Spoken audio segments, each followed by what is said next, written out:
భారతదేశానికి వచ్చి ఆ ప్రశ్న అడుగుతున్న భారతీయులకు జవాబిచ్చాడు. అశోధోమ సత్యమయ, అయోమయంలో ఉన్నాను, సత్యం ఎక్కడ? యేసయ్య నేనే సత్యం అన్నాడు. తమసోమ జ్యోతిర్గమయ, అంధకారంలో ఉన్నాను, వెలుగు ఎక్కడ? యేసయ్య నేనే వెలుగు అన్నాడు. మృత్యోర్మ అమృతాంగమయ, సావు భయంలో ఉన్నాను, అమృతం ఎవరిస్తారు? యేసయ్య అన్నాడు నేనే పునరుద్ధానాన్ని, నిత్య జీవాన్ని. యేసయ్య ఇచ్చిన సమాధానాన్ని పట్టుకొని భారతదేశానికి వచ్చాడు. యేసయ్య ఇచ్చిన అనుభవాన్ని పట్టుకొని భారతదేశానికి వచ్చాడు.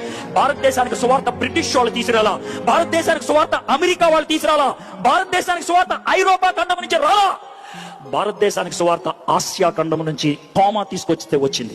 భారతదేశానికి సువార్త వచ్చింది క్రీస్తు శకం 53 అక్టోబర్ నెలలో. ఇది పాశ్చాత్య మతం అని ఎవరన్నారు? దిస్ ఇస్ ప్యూర్లీ ఈస్టర్న్, ఈశాన్యంలో పుట్టింది, ఇది పాశ్చాత్యంలో పుట్టింది కాదు. అమెరికా అప్పుడు లేదా? అమెరికా లేదు, అమెరికా లేదు.